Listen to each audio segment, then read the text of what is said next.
Hey, the way dopamine works in the body, in the brain, is that your brain produces dopamine whenever you're enjoying yourself or whenever you're anticipating you're going to enjoy yourself.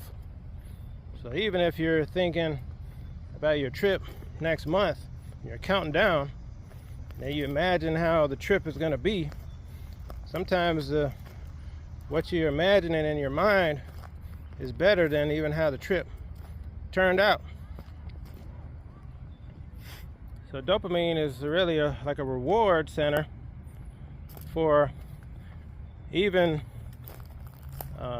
having something in your mind that's not even true. It never happened, and you're producing dopamine.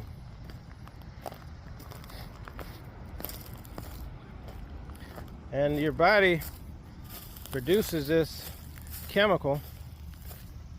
You know, like say when you're 2 years old and it was your birthday, and all your parents were, hey, hey, happy birthday, ooh, this is the best day in the world.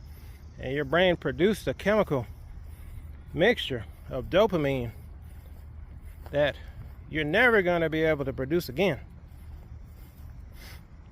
You're never going to feel as good about your birthday as you did when you were 2. You just simply cannot do it. Your brain is not going to produce that good a mixture to where you're in just euphoria over your birthday. By the time you get to 40, you're like, yeah, happy birthday, thank you, yeah. It's not as big a deal.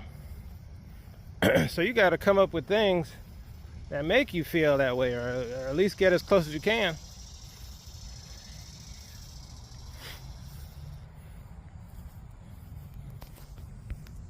So you can produce dopamine regardless of any outside stimuli.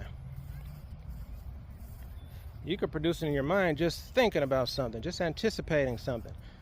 They did a study where they used rats, and what they did was when right before they about to give the rats some food, they would ring a bell.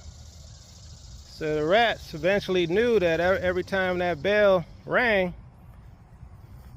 that they were about to get some food.